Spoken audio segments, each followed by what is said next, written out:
And now, the Lowe Post.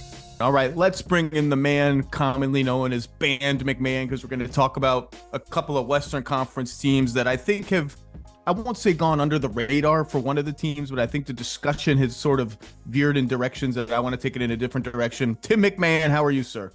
Howdy, partner. I think one of these teams will never go under the radar as long as a particular number 30 is on that roster, but looking forward to the discussion here. Before we get to that, any reaction to Team USA's win over Canada last night in exhibition on one? They ended up winning by 14 points after falling behind 11-1. It looked like a classic Team USA game. We switch a lot. We play a lot of great defense. We got out and run. It's not the most, couple of alley-oops here and there, not the cleanest game, but we end up winning by 14. It's a good team. Like, and Dylan Brooks was talking trash. I know you're familiar with that. Dylan Brooks was all about it, baby. Like, just pre-game, in the game. I'm like, okay, like, I get it. You know, post-game, like going between the reporters and Devin Booker, you know, walking right between the media scrum. I mean, there's all kinds of Dylan. Bad shot selection. There's a lot of Dylan Brooks, you know, kind of classic performance there. Yeah, look, a fine exhibition opener for Team USA. Joel Embiid's got some adjusting to do, got some rust to chip off. You know, a lot of talent on that team, though. Fouled out in the middle of the third quarter, had a few turnovers. The whole team was turnover machine in the first 8 minutes of the game. Yeah, FIBA foul outs for big guys. You only get 5, and the unsportsmanlike foul counts as a foul. Technical fouls count as a foul, I think. Like, watch the fouls, big fella. And yeah, like I enjoyed the you know, Dwight Powell took offense to getting that elbow in the mouth, and Embiid's response is, I can't play physical. Like, yeah, but the elbow to the mouth is probably going to get a whistle. I do look forward to the day, Tim, where Joel Embiid's team, whether it's the Philadelphia 76ers or his new team, Team USA, reaches a high leverage moment, and we don't have to hear the phrases ramping up, working his way into shape, dealing with an injury, conditioning, any of that. Like we said, like we're still waiting, and I get some of it has been fluky. Like, in fact, a lot of his playoff injuries have been completely fluky, but it's just like I was on the NBA Today yesterday. Ramon is using ramping up. He's ramping up. Like, is he ever not ramping up? When does he ramp down? Does he ramp sideways? Does the ramp only go up? I don't understand. He's either recovering or ramping up, unfortunately, and in between, the guy averages 30 some odd a game usually. And obviously, like, he had a pretty severe knee injury that he was playing through in the playoffs, put up a 50 ball while on one leg. I'm not making light of it. I just, like, I love Joel Embiid. I love watching him play. Last night was like, ugh. All right.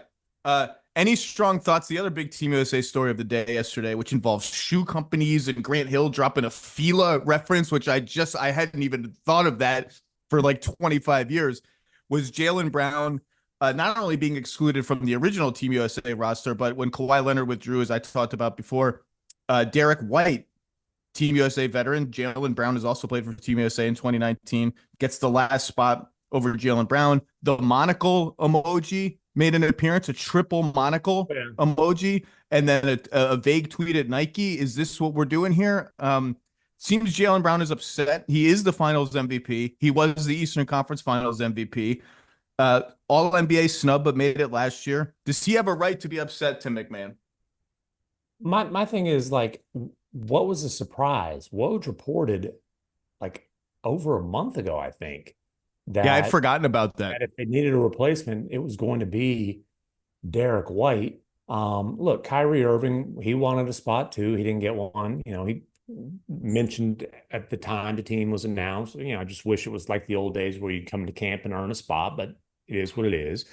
I get these guys wanting a spot. I listen, if I'm Jaylen Brown, like you said, he was just the Finals MVP. You know, he just got bumped off the top of the list as far as the biggest contract in NBA history. A two-way wing. Like, I get him thinking, you know what, dude? I deserve a spot. I'm one of the best 12 Americans in the world right now. You know, Jalen Brunson would have a claim as well. But again, I don't understand the surprise. And then the one thing that I would say to Jaylen Brown is, dude, what you're doing here is kind of taking a shot at a teammate you just won a championship with. You know, like, you complain and act like this is some unbelievable screw job is in a way could be taken as Derrick White's not deserving of his spot. So, the conspiracy stuff, he is a guy who, he takes the swoosh off of his shoes. He wears Nikes, but without the swoosh. I don't know. Do you have to be a Nike athlete to be on Team USA? They got 2 Under Armour guys in the starting lineup. So I would ease up on that conspiracy. But, I get why he's upset. I don't think he should be raising a huge stink publicly because I think it's kind of taking a shot at his Celtics teammate. Maybe that's why a few hours after the triple monocle, he directed the ire toward a shoe company giant instead of just sort of general aimed into the ether rage. I will say, at least he was not passed over for a Plumlee or a Duke charity spot, or even a Spurs spot, because Derrick White's not a Spur anymore. Or JaVale McGee. I looked at the gold medal photo last night because I wanted to remember, like, when did Jaylen Brown play? How many times did he play? How many times did Drew play? How many times did Derrick White play? And like, there's JaVale with the gold medal. I'm like, I completely forgot about it. Gold medalist JaVale McGee. Say what you want. He's eating the medal. He's biting the medal like you're supposed to. Say what you want about JaVale McGee. The man has 3 championship rings and a gold medal. That's not a bad run. Look, I get why Jaylen Brown is pissed. I mean, he just won Finals MVP. Like the 2 biggest series that you can play as an Eastern Conference player, he won the MVP of both of the series. Mm-hmm. Not Derrick White, not Drew Holiday, not Jason Tatum. All 3 of those dudes are on the team. All 4 of those dudes are veterans of Team USA. I believe that Drew for sure has more Team USA reps than Jaylen Brown. Derrick White, I'm not sure. Tatum is just a different stratosphere as a first-team All-NBA guy. The spot really has to be, once Kawhi withdraws, the spot's got to be one of 3 guys. 4 if you want to include Kyrie, but given his on-again, off-again injury issues and just stuff in the last few years, I'm going to put him to the side. It's got to be Brunson, Jaylen Brown, or Derrick White. I just don't think we need another small ball dominant guard on the team. I'm using we. I did this with Windy too. I'm going into full. Croatia didn't make it. I'm going into full Team USA mode. So Brunson, I'm going to make the first cut. I don't disagree with Team USA that Derrick White's game, he's just a faster, speedier read and react player than Jaylen Brown is. That doesn't mean he's a better player, but his sort of random screen in, moving around, outlet passes, quick trigger, screen roll, make the next play. It's just a better, forget the defense, which is elite. So is Jaylen Brown. I think he's just a better fit for what Team USA need. We have enough guys who kind of do what Jaylen Brown does, who are Jaylen Brown's size. I don't mind the fit of Derrick White. And last night's exhibition, I was pretty pleased with it after 11-1. I'm like, oh boy, Canada's out for blood here. We come back, we win by 14. We're the best team in the world. We should win the Olympics. We should win the Olympics. It's going to be tougher than ever, though. Tougher than ever. You need like the American flags, like waving over your shoulders with all this we stuff. I love it. Look, I was hoping for Croatia to make it on a million different emotional levels. Yeah. And I was looking forward to a potential Croatia Team USA game at any point in the Olympics, just for what it would do to the Lowe household and how it would have to navigate that situation. Well, with Croatia getting choked out in Greece, that was unfortunate. I'm sure that really hurt. You were down like Dario Saric in the club at 5:30 a.m. I did. I forwarded that to my wife because did you see in the Euros, Croatia got bounced in group stages in Euros soccer after allowing 2 goals in extra time. And there was a graphic going around, I think the Athletic printed it, that what Croatia did lead the Euros in was fines levied at their, I guess, the fans, the national program, whatever. And so this just happens after every loss. There's something bad that it's all, and then they get in a freaking bar fight. And I'm like, I sent it to my wife. I'm like, man, they just keep it together. Anyway, Team USA, I don't know. I got nothing else to say. Yeah, we're the best team. We're the best team in the best field. I said I would take Team USA over the field, but it's like 51-49 because the field is so good this time and your margin for error in the elimination rounds is nothing. I'm upping it to 57-43 after last night's performance. I'll take that. Last thing I'll say about Jaylen Brown is put myself in his shoes that don't have the swoosh on them. Okay, Derrick White's a better fit, but hold on. The guy you're replacing is a big 2-way wing, right? So I'm a big two-way wing. And then you also have to understand Jaylen Brown feels like even though he's just coming off the Finals MVP, the Eastern Conference Finals MVP, what'd he say when he won the Eastern Conference Finals MVP? Basically, like, I never get any awards. I'm never honored it. He's been All NBA one time, perfect timing, got him a whole lot of money, but he's a guy who feels like he's been underappreciated throughout his career. And so this is kind of just piling on to that, despite the fact that he just got two awesome, shiny new trophies that are really, really cool.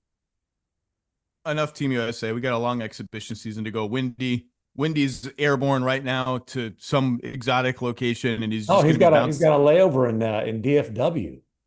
Oh yeah, yeah. So we're gonna run down to the airport and have a little meal with him. No, but I'll see him because we're potting from the. He's got one of those little. I guess they're called like minute suites. I don't know, in the airport. So we'll be podding from there. Then he'll hop over the pond, and he loves some Abu Dhabi, boy. Windy's highfalutin, and that's a highfalutin place. Windy's unbelievable. He came on my pod a couple days ago to talk Team USA, and then he gets off. So I'm taking the rest of the week off. I'm not doing anything for the rest of the week. And then I see one pod pop up, and now you're telling me that he's making time for a layover podcast in one of the little booths. Oh, Windy, settle down, buddy. Okay. I want to talk about two Western Conference teams with you, and the goal of this is to hit some teams that, quote, haven't been discussed that much. This team has been discussed ad nauseum all the time. But all the discussion about the Golden State Warriors in the offseason has been about Klay Thompson leaving and going to your Dallas Mavericks, your home base team. Yeah. And obviously, I've done that already. It's an emotional earthquake of a move for a legendary player like this to leave a legendary team like that. Chris Paul leaves, and that's one discussion. And then on the other end of the discussion is, well, should the Warriors trade for Lauri Markkanen as they tried to trade for Paul George in a sort of win-now move? Undiscussed is like the players who are actually on the Warriors team. Right. So let's start there and just do briefly, like, if there is no Markkanen, if there is no whatever move like that, what exactly is this team? Here's the roster. We have Curry, Podziemski, Wiggins, Kuminga, Green, a couple of centers in Trace Jackson Davis and Kevon Looney, a solid bench of, if they are the bench guys, the Anthony Melton, great signing on a one-year deal. The rare one-year deal that, unlike Dante DiVincenzo, is a big enough salary that they could re-sign him with non-bird rights. Buddy Hield is on board. Moses Moody's still here. Kyle Anderson comes in on a sign and trade. He fits that sort of Steve Kerr, read and react, screen, make random little plays. GP2 is still here. And you have to start with, like, what's the starting lineup of this team? Wow. Like, that's a fun place to kind of start. I initially penciled in, because remember, at the end of last season, Kuminga, after starting and thriving, went back to a bench role because they wanted to start Draymond and they wanted to start a traditional center, Trace Jackson Davis, and they just concluded correctly, I think, we could not play Kuminga, Green, and a non-shooting center at the same time. It's just not enough shooting. So I give you two options for this starting five. My A choice is Curry, Podziemski, Wiggins, Kuminga, Green at center. We just start Draymond at center right off the bat. Yeah. I do think there is internal hope in Golden State for a Wiggins bounce back season if he's still on the team, and they would like to give him a chance at it. Then I thought, well, okay, let's say they want to start a center because Steve wants to start big sometimes, and Jackson Davis was really good last year. Do we just bite the bullet and go Curry, Podziemski, Kuminga, Green, Jackson Davis, and do the thing that they would not do last year? Because I got to tell you, man, I can't go Curry, Wiggins, Kuminga, Green, and Jackson Davis. That's not enough shooting. It's too big and kind of bulky of a lineup. I got to tell you, Tim, no matter what, I just think Kuminga has to start. There are iterations, and I polled this question to people all over the league and got different reactions to it. Maybe Moody starts. I think Melton is going to get a look as a potential starter. Maybe they bring Kuminga off the bench. No, Kuminga has got to start. And I will say this: did you see the Steve Kerr comments yesterday about the rumors that Kuminga has been bandied about in certain trade discussions? Yeah, basically said everybody but Steph has been. I'll tell you this right now: between the starting lineup conversation we're having right now, which is surely going on within the Warriors, between the yo-yo of the Kuminga minutes in the role last year and his production, And between the trade talks that may or may not be happening about Lauri Markkanen, which may or may not include Kuminga, we'll get there. And between Kuminga being eligible for an extension right now, this is going to come to a head soon. And maybe as soon as Las Vegas, when everybody gets there, like the Warriors front office, I don't know who's there yet. Kuminga's agents surely will be there. Like, Yeah. but let's just focus on the team for now. I think no matter what, Kuminga has got to start, which means for me, I'm starting the Draymond at center lineup and rolling from there. And my bench is some combination of Melton, Moody, Hield, GP2, Kyle Anderson. I got two centers coming off the bench. I got a lot of directions I can go. There's a lot of good players on the team. They've got 12 proven rotation players. No question about that. And look, obviously the Clay thing was an emotional deal, but they didn't break up the dynasty. The dynasty was done and they're moving on. And the old two timelines thing, the guy who has really hit on that from that has been Kuminga. And I think you've either got to start him or aggressively look to move him because, like you said, it was a thing last year and, his camp made some noise and then, Steve Kerr came out and said, you know what? Yeah, I shouldn't have had him riding the pine while we were losing a close game to the Nuggets after he was playing extremely well. And he was in the starting lineup after that. There's no question he's a starting caliber player. I mean, he really did take a leap last year. And, I think there are people, on his side of things would say, yeah, the leap was he had a bigger role. Like he's been capable. He had more opportunity. So I just don't think bringing him off of the bench is something that's going to be a manageable situation moving forward. This is why I mentioned Vegas. If they all meet in Vegas and everybody meets in Vegas and the message is, hey, we're going to go into training camp. It's going to be Steve's decision. Maybe he comes off the bench. Maybe he doesn't. Like, I just don't think that can fly anymore. Like, I think that could be a radioactive bomb thrown at the Kuminga camp. Especially given the he didn't have an extension in place. Given this is a guy who has every right to feel like, hey, I'm a 9-figure type of player on my next deal. It's going to be hard to do that if I'm playing 26 minutes a game off the bench. So yes, I think he either has to start or you've really got to look to get value for him in the trade market. I personally would put him in the starting lineup between him and Podziemski. You've got two really good young players in that group. I think Pods is starting. I just think they fell in love with his game last year and all the things that he does. She shot it well enough.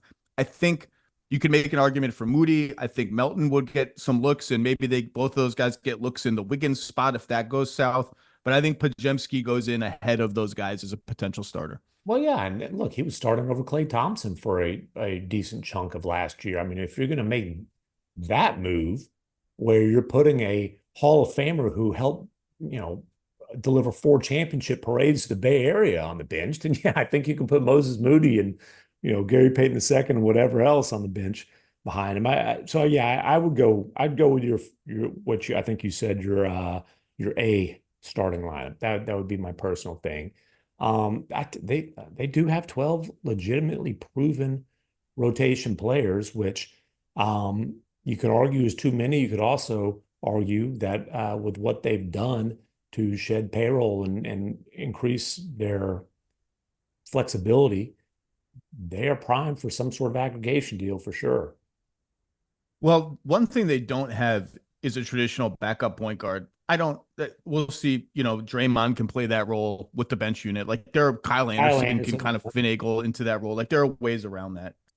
And Podziemski's got some playmaking ability. I tell you though, like, again, losing Clay and Clay's potential impact on the Mavericks is a separate conversation.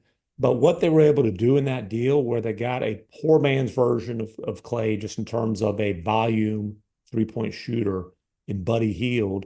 And then, Kyle Anderson has been a glue guy everywhere he's gone. Kyle Anderson has helped good teams everywhere he's gone, from San Antonio to Memphis to Minnesota. I do think he's going to fit in there and help them off the bench, versatile defender, that kind of big playmaking type of guy. To be able to get those two guys in the sign and trade for Klay Thompson when there was like it just reached a point where Klay wasn't coming back. I thought that was pretty good work. I like the idea of Kyle Anderson at the 4 and Draymond at the 5 with 3 perimeter players around them. I think that's a classic sort of Warriors, like 2 non-shooters, but they're both really smart playmakers. They can both screen and make little bounce passes in tight spaces. But here's the thing. The Warriors have a lot of good players. They had a lot of good players last year, too. It actually reminds me of last year's team where they said they have a lot of good players, but the drop off from their best player to the jumble of good players below him is just like a Grand Canyon level chasm. And 6 of those players are total to partial non-shooters, where I just don't think you can play any combination of 3 of Looney, Jackson Davis, Kuminga, Gary Payton II, who can hit a corner 3 now and then, obviously, in Kyle Anderson. I don't think you can play 3 of them together. No. The Warriors have gotten away with, for years, playing 2 complete non-shooters together in Draymond and Looney, or Draymond and a center, partially because around those 2 players, they had the 2 greatest shooters maybe in the entire history of the sport. One of those guys is now gone and will be replaced for the most part by like a normal, okay to pretty good shooter, unless Buddy Hield plays more minutes than I think he'll play. So it's just going to be interesting to see how they handle it. I think it nets out as like there's a lot of interesting options. There's a lot of interesting rotation players. Melton's health is a big wild card after he missed a lot of last season with back issues. I've always liked Moody, apparently more than Steve Kerr and his coaching staff appear to like Moody. I'm hopeful for him. I just don't know. It's a nice team, and depth and flexibility can win you a decent amount of regular season games. And like I keep saying about the Lakers and the Warriors, you win 45, 44, 47 games in the Western Conference. That's like nothing to scoff at. You're a good team. That's a good, solid team. I just don't know kind of what it actually adds. It just seems like it's just good. It just seems a long way from actually being able to win 1, 2, let alone more than that playoff series, if not playoff games. Yeah. I mean, look, is this a team that is going to be at the standard of the Dynasty Warriors? Of course not. And I don't see how there's a reasonable path for them to build a team during I almost say Clay, during Steph's, I'm going to call it prime twilight, because the guy's obviously age-wise. Prime light. Yeah, right. During this phase of Steph's career where he's still playing at an elite level, like I don't know how you build a championship team around him, and I don't know if it's fair to hold them to that standard. I think it's a good team. I think it's a team that's going to be somewhere in that jumble of 5 to 11 in the Western Conference.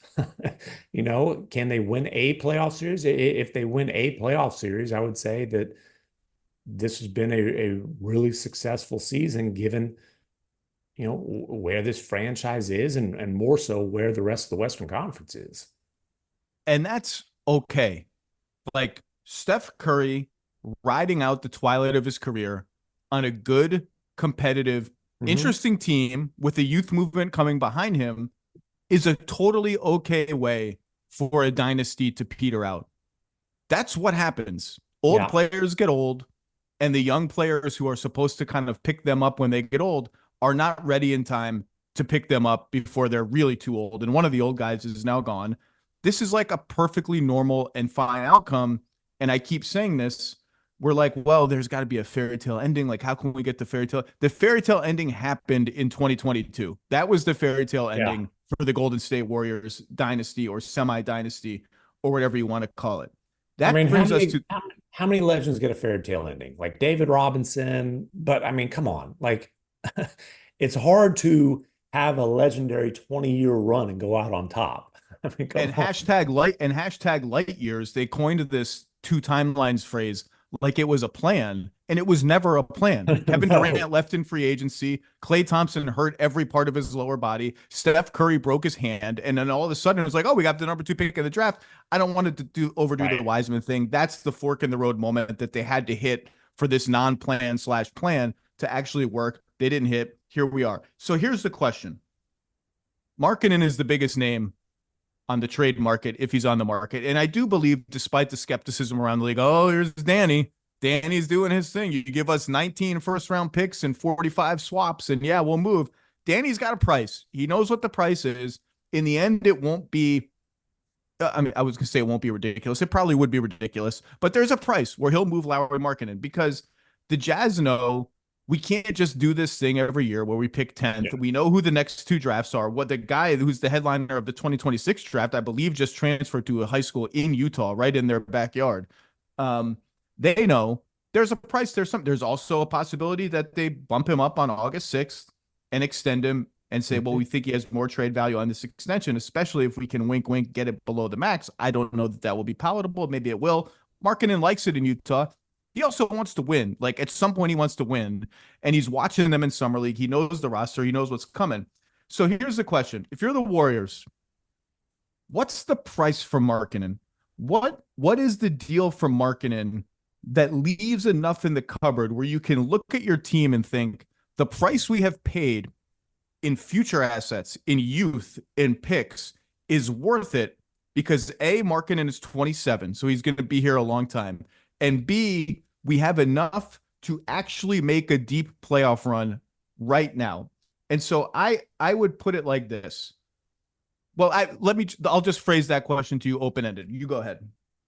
Educated speculation. I think Podziemski would have to be in the deal.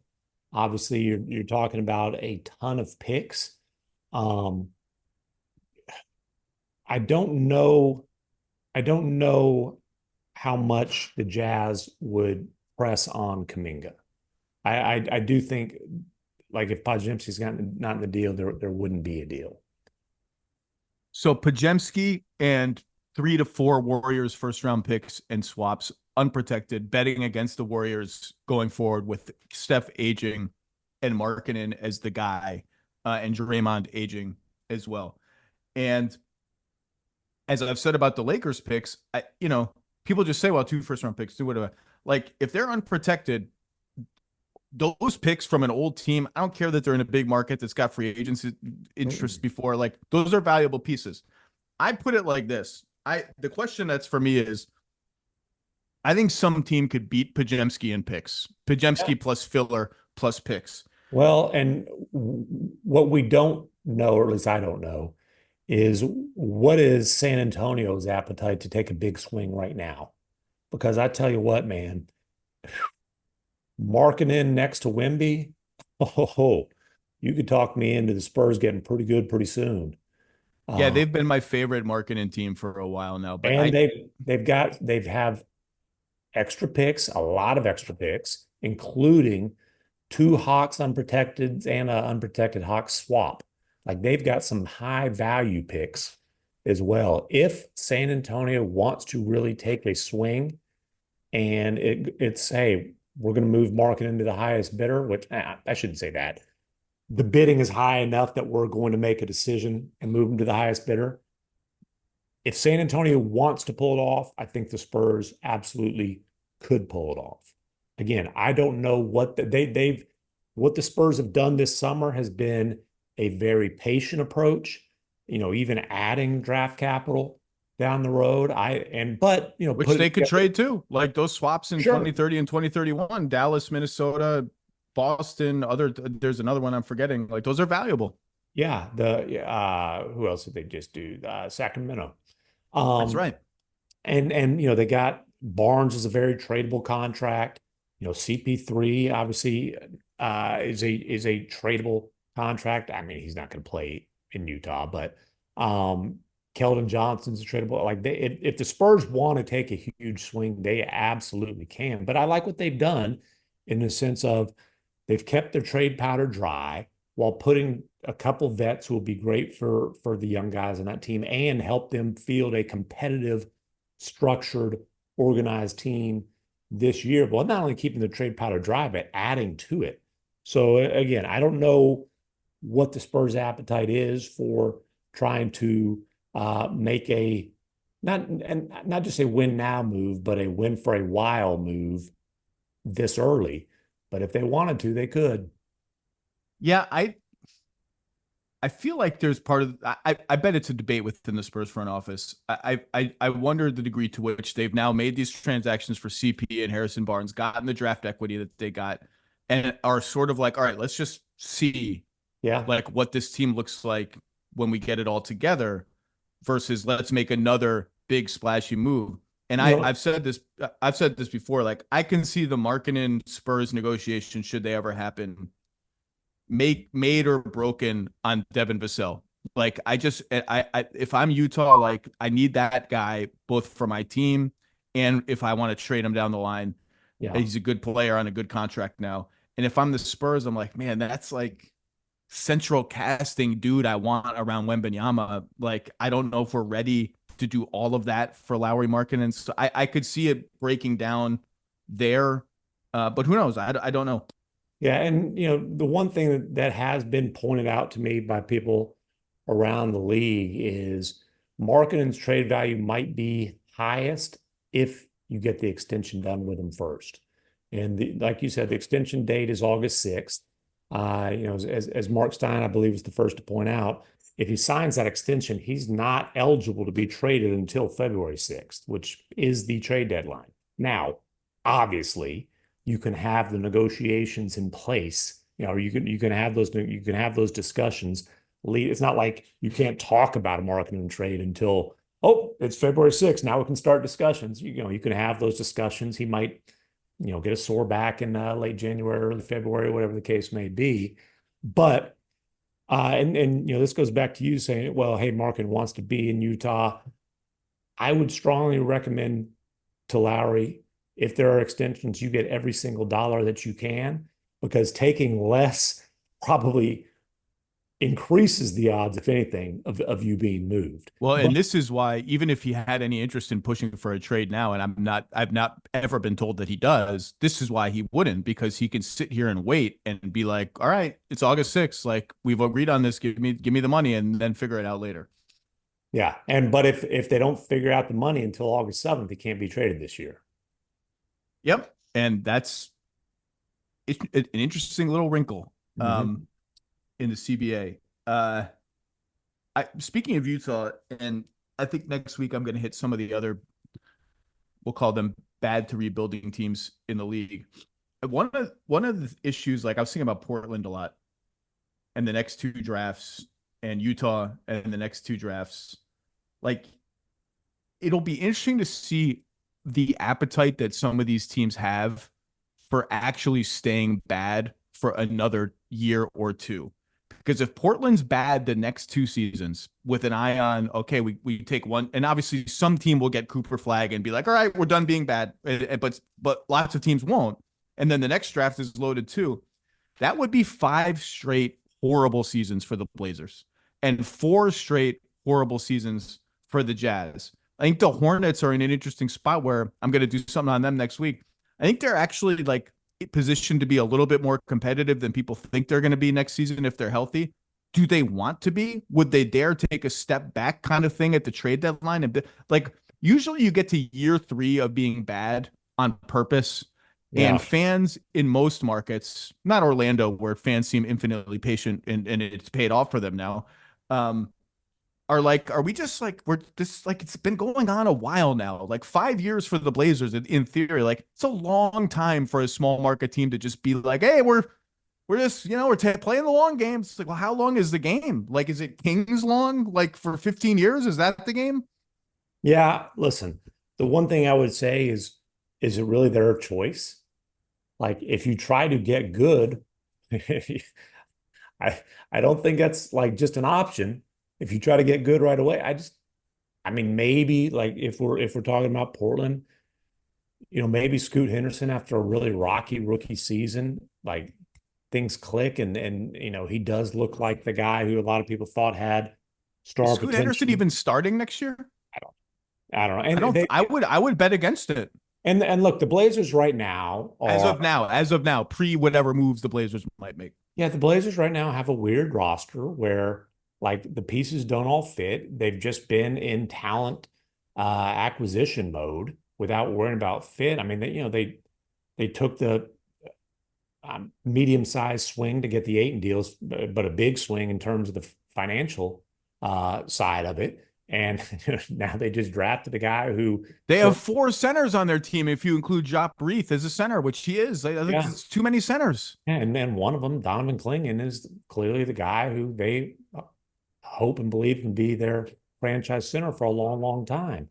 So they've got a lot of things to figure out there. I'm sure there's going to be trades, but I don't think Portland can say, hey, we're going to be competitive next season.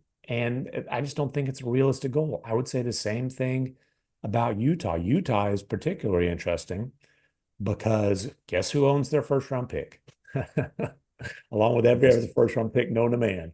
But it's Oklahoma City. And it's top 10 protected this year. So this thing of, hey, let's decide midway through the season after we were more competitive than people thought to tank. No, don't do that. You were able to sneak and keep it last year, barely. Don't mess around and lose the number 11 pick. If you're going to tank, go full blown, make it a full season commitment, and get a tank worthy prize. And then it's why like another team I'm going to talk about next week is the Raptors, who had that Jakob Poeltl pick hanging over their head, ended up conveying it this year.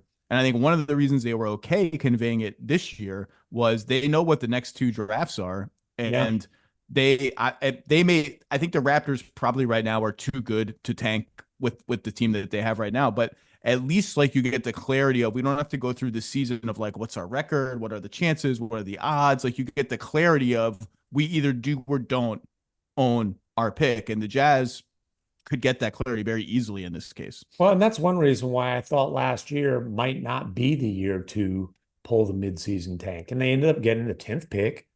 Got Williams, J-Dub's little brother, who's, a project type of player. But I thought it might make sense, even if you're giving up 11, 12, 13, whatever, just, hey, move past that. And then you've got your own picks moving forward. That's not the way they went. And again, they're in a weird situation. And, essentially their whole roster is on their summer league team outside of Sexton, Collins, Markkanen, and I'm leaving out 1 or 2 guys.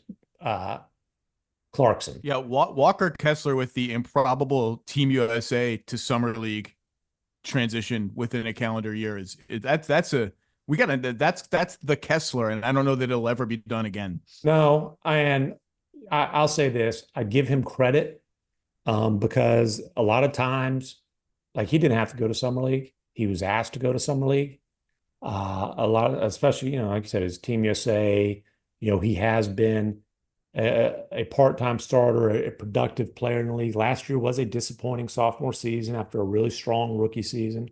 But a lot of times guys who are in that situation, I'm not playing Summer League. I've been a rotation player for 2 years, and pride prevents them from going to Summer League, where, Will Hardy and that coaching staff asked him to do this. They think that it will be beneficial to his development. And I think it's a good thing that he is coachable enough to put his pride to the side and put on the Summer League uniform. I don't know if he'll play in Vegas or not, but, to go out there in the Salt Lake City Summer League and be willing to be coached.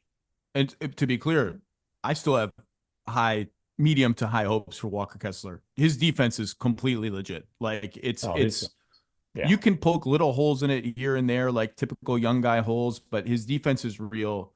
And I thought as a rookie, he showed a little bit more feel as a passer and touch as a passer, and even on little flippy shots, there was hope that he could maybe extend out and shoot jump shots. And that regressed in his second year as the John Collins thing came in. And they said a lot of guys. I still have hope for Walker Kessler. He can't play with Collins, so you can certainly question that trade to bring Collins in, knowing that him and Kessler weren't going to be able to play together. And then Kessler just has to become a better offensive player. And that might not mean more points per game, but like, he has to become a good screener. If you ask people in Utah, hey, what's the number one thing you need to see Kessler get better at? It's boring, but they would say screening. Well, their first Summer League opponent, the Zach Edey wall was right in their face the entire game. Oh my God. I've said before, part of Summer League should be all the media should have a drill where they have to get around a screen by some mean, nasty player. I don't remember who I pitched it as the last time I pitched it. Now let's do like the Edie drill. We should all do the Edie drill. We got to chase a guard around a Zach Edie screen. Why? Just to appreciate the art of screening and how hard it is when this big giant dude with little sharp elbows hanging out is hitting you. I would try it. You wouldn't try it? I mean, I'm old. I would get injured for sure. I'm a screener. I'm not a screenee. All right, it's fair. Well, we got to be versatile. You got to be able to do a lot of things in modern basketball. No, I do not. I do not. They do, not me. All right, let's get back. Let's get back to coverage. Pick up big. Let's get back to the Warriors because we got far off the field. Here's where I land on Markkanen. I think Kuminga and a raft of picks is too much out the door for a team that probably isn't good enough to win at a high level. And I don't know if I put in Kuminga and I go to the Jazz and I say, well, that means I'm taking out these 2 picks in a swap or whatever. I don't know what the Jazz and Danny Ainge and Ryan Smith and Justin Zanuck say to that. But let's just say that the Warriors make that trade, Kuminga and some picks. That leaves me with Curry, Podziemski, Wiggins, Draymond, Markkanen. And I still have a pretty deep bench of like Moody. Let's say I keep Moody. Let's say it's like Gary Payton II, Kuminga, and a bunch of picks and maybe one small salary if I got to throw it in to make a match. So Curry, Podziemski, Wiggins, Draymond, Markkanen. It's a good starting 5. I agree. If Wiggins can get back to being 80% of like old Wiggins, it's a good starting 5. Like it's 5 out. Markkanen fits with what they want to do. It's a powerful team, a hard team to guard. I still have a pretty deep bench. Moody, Slow-Mo, Heald, Melton, a couple centers. It's a good team. Markkanen could be this sort of like catalytic ingredient to their offense. Just that we haven't seen them play a ton of 4 out. We've seen them play a ton 4 out plus Draymond, but with the 5 in this case being an elite 7-foot shooter who can also get his own off the dribble in the post, like opening up a ton of options for Steph to play read and react. The bench is pretty good. I just look at it. I'm like, I don't think it's a championship team. And if it's not a championship team, if it's not even I just don't think it can win 3 playoff series in the Western Conference. And I just don't, if that's the case, and like reasonable people can disagree. I've seen reasonable people say that's a title contender right there. Maybe it is, maybe I'm wrong. But if I'm right, I just think that price is too much out of my future to pay. Well, I agree. It's probably still not a championship team. I also, again, I don't think they can make the trade without Pods being in it. And then if he is in it, well, he and Kuminga, I just can't. It's too much. Like I can't do it. I'm saying even him instead of Kuminga. Then I think you've got you get pretty low on playmaking, at least in the backcourt. Now you can argue, well, you would have the other thing. We don't know, like, you can say plus salary. Well, the salary, there's going to be like real NBA players in the salary. Well, and that's the thing you always have to remind yourself is, like, Utah may get another player that we're not talking about in this trade, and the Warriors may like poach another decent player from Utah. Like, you just don't know what the add-ons are going to end up being. Yeah, I mean, you could build this thing out, and would Sexton be coming back? I mean, who knows? You never know. This thing, with all the mid-sized salaries that the Warriors have, like there are certainly a lot of possibilities. And Markkanen is a fascinating player because his value was not high when he got to Utah. I mean, Chicago basically spent a lottery pick on, or got him in the Jimmy trade as a lottery pick, and said, we don't want to keep you around. Went to Cleveland, had an okay year, and then got to Utah, and people are like, hold on. This dude is a 7-foot shooter who can score in a lot of different ways, can put the ball on the floor. Man, he's athletic. Wow. He's an efficient 25. He got like meaner in Utah. Yeah. Like, he's dunking on people. I'm like, I like this meaner Lauri Markkanen. Yeah, the Finnish national team, Lauri Markkanen, arrived in Utah. And was a very efficient 25-point game scorer. I think last year was more like 23, but still very efficient. He's still a guy who has never played in a playoff game. So there's kind of the unknown there. Like, if you put him in the spotlight, say if this hypothetical move happened, the the glare of the spotlight, do you think it could increase any more than going from Salt Lake City to play with Steph Curry? I mean, I guess you could say Salt Lake City to LA or maybe New York, but like, I think the Bronny spotlight is going to be about as bright as it gets in the NBA. yeah, and that's another conversation that I understand. Look, it's supply and demand, and people are very interested in him. I wish everything would kind of just calm down and let a 55th overall pick be a 55th overall pick. But that's neither here nor there. So here's another exercise I did.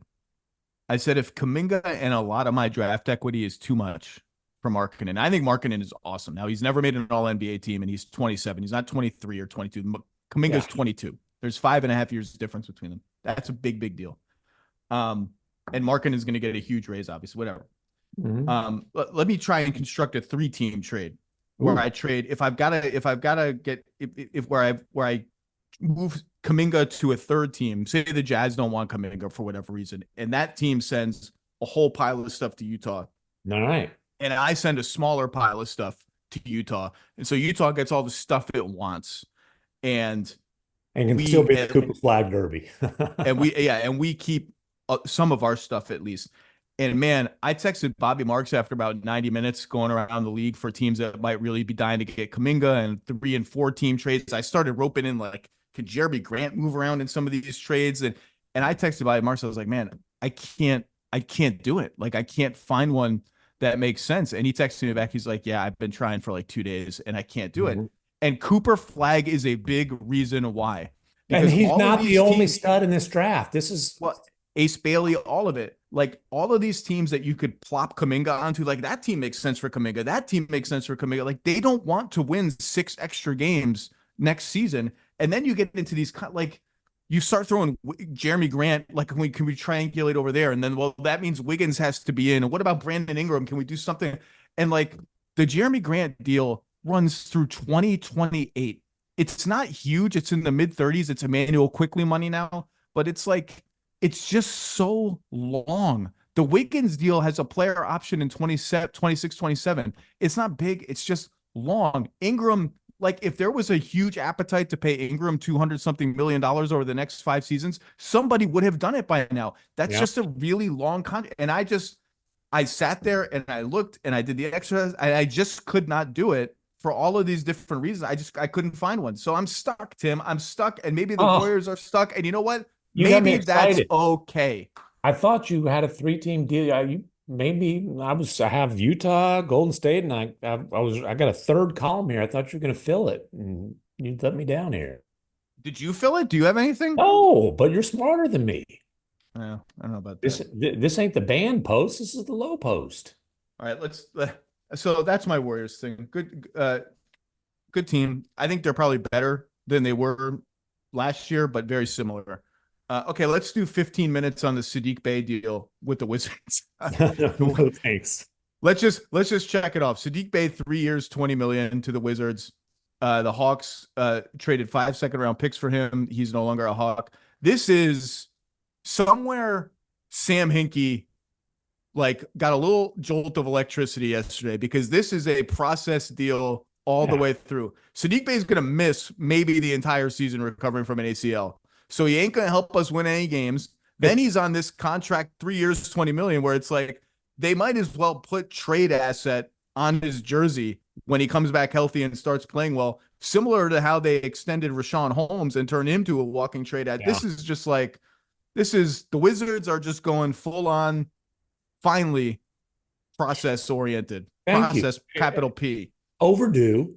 Last year, they managed to move off of Bradley Beal. Obviously didn't get a whole lot back in return, but I guess you got Jordan Poole, which that's a separate conversation. But yeah, it was time for the Wizards to be bad and just embrace being bad and benefit from being bad.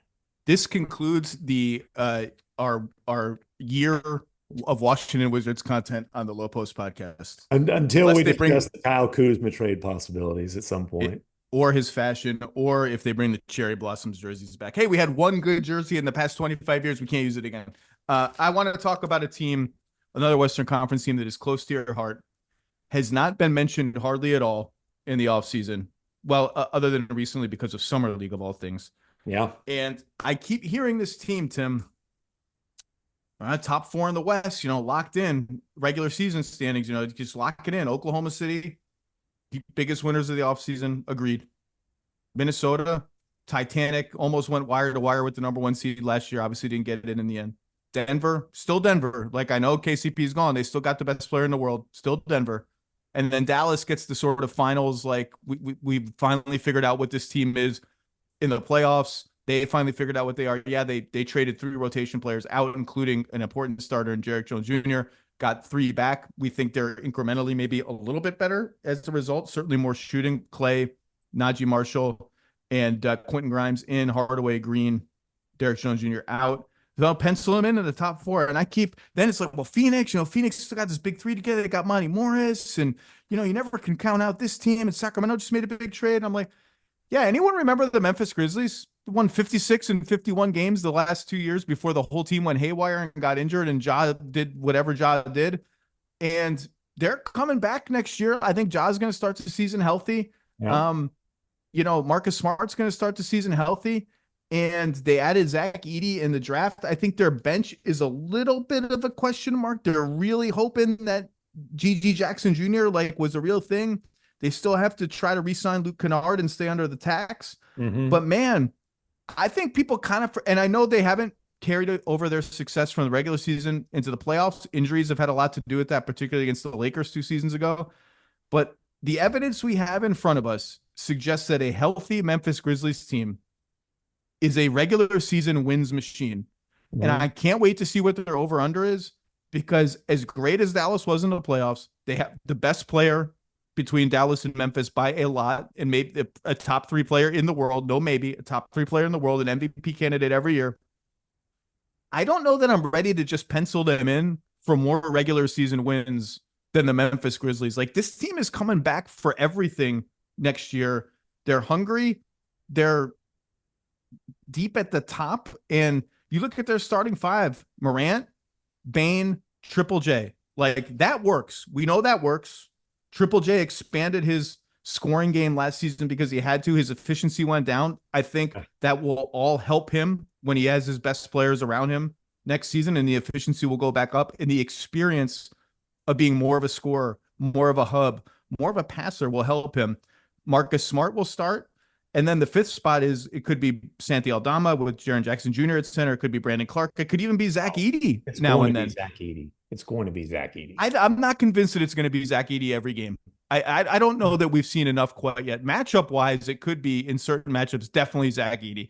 I also like the idea of Zach Edey as, like, if he doesn't start, he seems like a tailor-made sort of like, let me beat the out of your backup bigs off the bench and not have to defend your best perimeter players because I'm not starting. But it could be any of those 3 guys. And then off the bench, say it's Edey then, okay? Then off the bench, I've got Aldama, Brandon Clark, Vince Williams Jr. proved himself to me as a rotation player last year. Kennard, maybe. LaRavia, maybe. Conchar is always a maybe for some reason. And then, it's a little bit, they might get down to Zaire Williams. I don't know what's going to happen there. Like, it's a little bit uneven on the bench. But if this team's healthy, like, I don't really know why people are like, yeah, maybe 6th, 7th playing. This is a good team. The evidence we have suggests this is a regular season wins machine, and no one is talking about them. Yeah, and listen, obviously you're banking on the medical gods being much kinder to the Grizzlies than last year. This thing was destroyed. And you're banking on John Morant staying on the floor. Right. And let's hope that he's learned a year away. Things seem to have calmed. You're not hearing a bunch of, Jaws. I'll put it like this. Last year, this time, you were hearing things. I personally have not heard anything that would be considered concerning at this point about Ja off the court. He was just cleared. He was just cleared for full contact. Everything's looking good coming off of his shoulder surgery. I think that him being humbled ultimately can be a very good thing long term. The old saying, too big for their britches. I think that would kind of apply to the Grizzlies.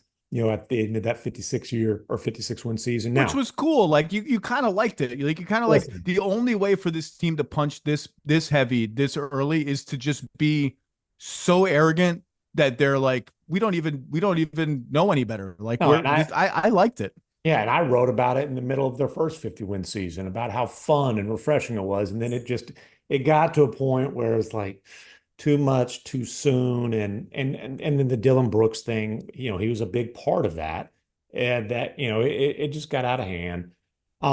Okay, Ja Bain, Triple J, like you said, that's a proven, really good young core trio. Now, two critical ingredients to them, those back-to-back 50-plus win seasons, were Dylan Brooks and Steven Adams. And if you look at Steven Adams' knee injury, there's a lot of things going on, and it was overshadowed by Ja's off-court stuff, even by Brandon Clark's Achilles. But that team started losing a hell of a lot more games when Steven Adams hurt his knee. What was it, late February, early March, whatever it was, right in that span. They were 500-ish the rest of the way after that. Then obviously last year wasn't available. They need Zach Edey right now.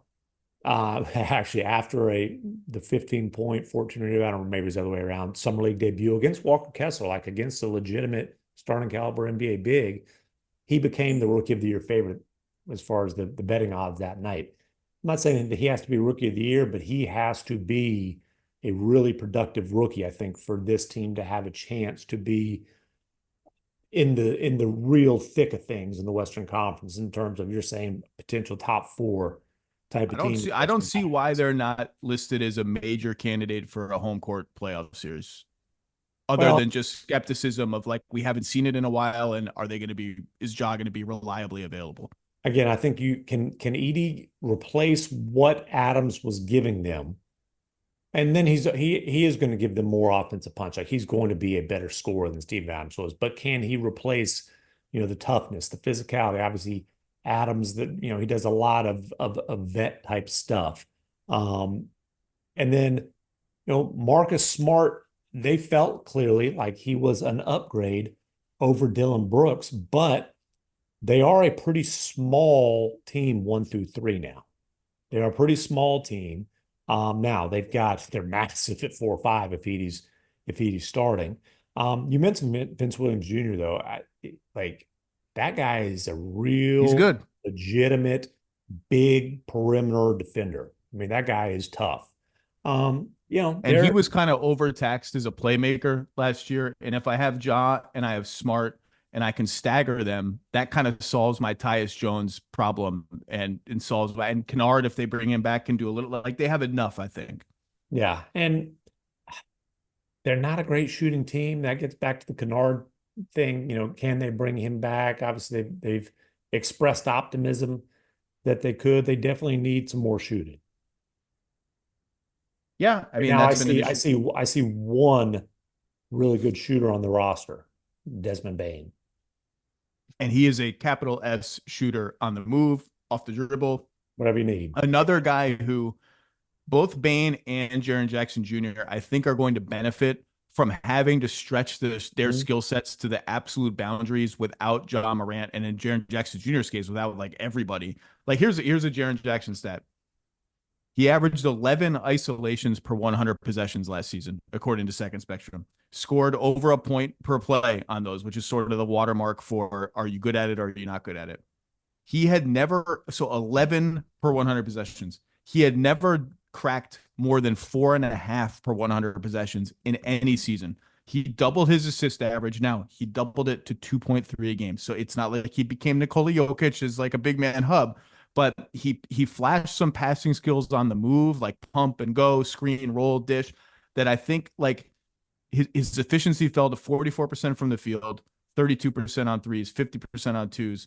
I think everything pops up, and there's a chance where, like, just like has happened with Bane, it kind of clicks into place where you get the best version of all the Jaren Jackson Juniors that we've seen, particularly like defensively. Can you recapture what made you the defensive player of the year 2 years ago?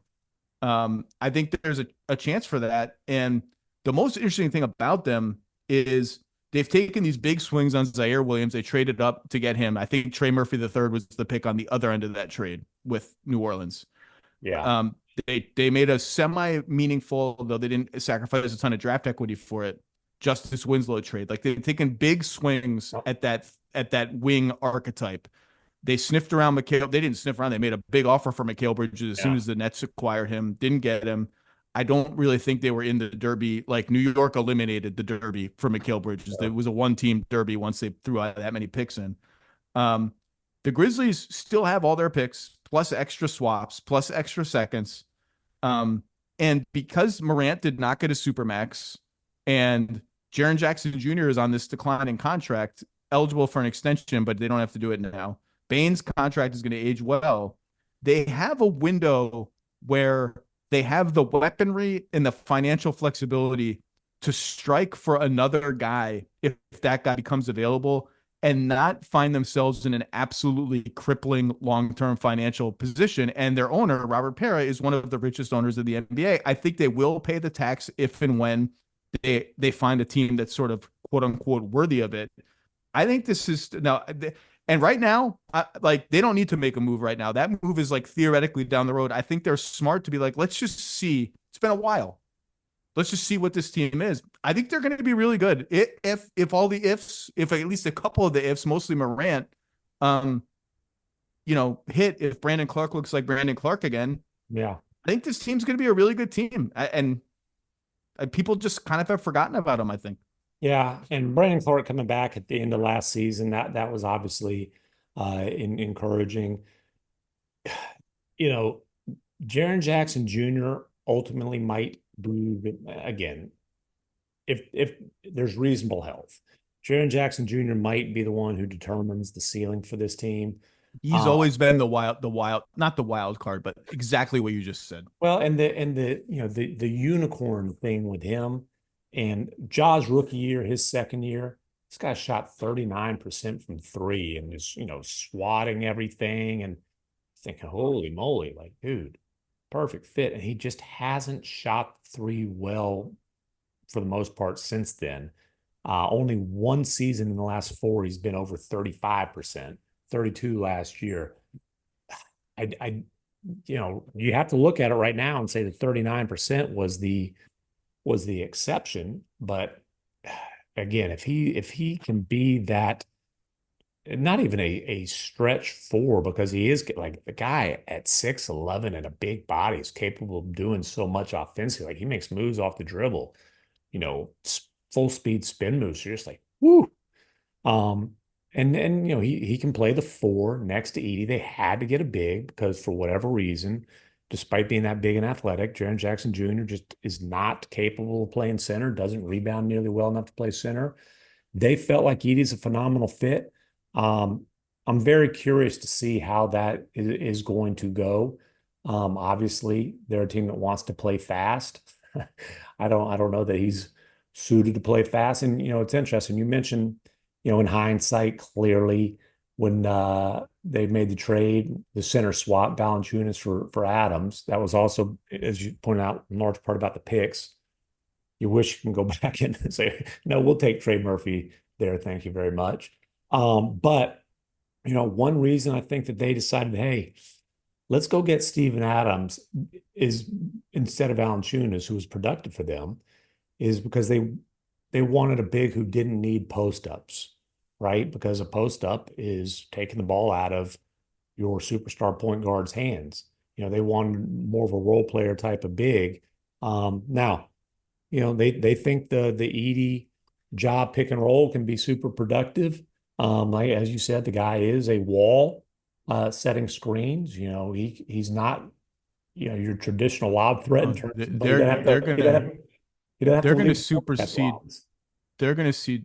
I can already see it coming. They're going to supersede the Jazz broadcast as the king of the screen assist. We're going to hear about the screen assist all goddamn year now. Listen, the screen assist, the Jazz don't recognize it now. That's why Kessler's at Summer League, because the screen assist hasn't been happening in Utah. That's moved up to Minnesota. The other wild card is Gigi Jackson Jr. because I like him too. He's big. He can shoot. He was used some He as a can screener. score. He He can can score. Well, and he was used some as a screener and roller last year and like made some nice plays passing on the move. Now, I don't know how feasible that is if you have the full big man rotation back, but it's an interesting tool in the toolbox. He's also kind of a frenetic player, as many young, and he's very young players are.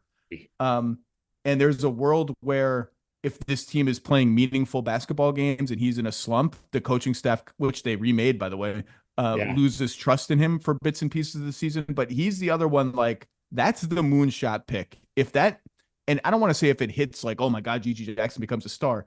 If he's a productive shooting option rotation player who can hang in on defense, it changes their ceiling today, right now. Yeah, he is 19 years old still. Second half after the All-Star break last year, guy averaged almost 18 points a game. Not terrible efficiency, but just 19 years old. Can he contribute to winning? He can put the ball in the basket. Can he contribute to winning that young? And look, if it was like some kind of no doubt thing, he wouldn't have fallen to midway through the second round. But he is a big wing who can score in a lot of different ways. I think he's at least a extremely intriguing bench scorer long term. He got to the line almost 5 times for 36 minutes, which is a good amount for a rookie who doesn't, he has the ball a lot, but he doesn't like run the offense. 36% on threes, about league average, 8.5 per 36 minutes. He was getting them up, and that's the most encouraging thing, I think, from his rookie season. I don't know, man. I just think this team is good, and I think they're going to take a little bit of a powder on the trade market for a little while and see what this team looks like. But they're always going to be there lurking, and they're always going to have to ask themselves, like, we're a small market team, a tiny market team. Free agents are not going to come here. We have to be more careful than most about some free agents will come, but like they got Chandler Parsons on a max deal. Free agents will go there. You just can't let Chandler Parsons go, can you? You can't. They've signed a max free agent. Maybe that's the cautionary tale about why free agents, like what free agents and how you get them to go to Memphis. So they have to be careful, I think, and protective about their draft equity, just as Oklahoma City has been and other markets like that. But they're a pretty damn good team, and they got a lot of optionality. And I can't wait to watch Edey more in summer league, and especially more in real games, because he seems like a player who, despite these post up, not concerns, but like he seems like a player who's wired exactly the right way. What you need him to do, he will do, and he will do it hard and with physicality. And those kind of players, like, they're annoying to play against in the regular season. Like, you get, and again, regular season, that's all I'm talking about. Playoff equity, we can see down the line. Regular season, you're like, oh, let me check the schedule. We got Memphis on a back-to-back. Oh my God, I got to face that dude on a back-to-back. Like, those guys are annoying to play against in the regular season. Yeah, I don't know that you're going to see any more of him in summer league. That's TBD. He played very well in the first game, didn't play the next 2 games in Salt Lake City. They're saying he has ankle soreness, so we'll see. But the guy is massive. He looks lean. Looks like he really has committed to getting into shape. And he's a big physical guy who is extremely skilled around the basket. He's a fascinating player. One thing I forgot to mention on the Warriors, just to put a bow on it, and I should have mentioned it at the time. When we were penciling out the starting lineup, we went Curry, Podziemski, Kuminga, Wiggins, Kuminga, Draymond. Mm-hmm. And remember, there was the whole thing like, can Wiggins and Kuminga play together? Like, is that possible? I think it's important to remind people that turned toward the end of last season. And I looked it up. Curry, Wiggins, Kuminga, Green was plus 115 in 403 minutes, which translated to plus 14 per 100 possessions. So yes, they can play together. I should have mentioned that earlier. I didn't. Tim MacMahon, any concluding thoughts before we part ways for maybe the off season, maybe the summer? The off season is mostly here. Now you've got your annual European trip ahead of you, don't you? July 29th, I think. And in between then, I cannot wait. In 4 days, I will be off to scenic Las Vegas, Nevada, where, the whole NBA will be there and I could do a little gambling and I can walk around in 118-degree heat. I got my hotel, my undisclosed hotel, my only hotel in Vegas that I'll stay at. I love 4 days in Las Vegas. I love it. It's not ironic. I love it. 6 days in Las Vegas, I'm not sure I could really love. 8 days, I think I would be like, I kind of need to get out of here. Well, I hope you enjoy the Vegas trip. I will not be making that journey this year, and it's going to be a fun season coming up in the Western Conference. Well, that's your A territory. Tim MacMahon, nobody does it better. Band MacMahon, thank you for your time. Listen to him on the Hoop Collective 2 times a week with Wendy and fighting with Tim Bontemps all the time. Always producing good stuff for .com. Pops up on TV. Does it all, except, I guess, play versatile defense and pickup games. Tim MacMahon, thank you, sir. Appreciate you, brother. Adios, amigos.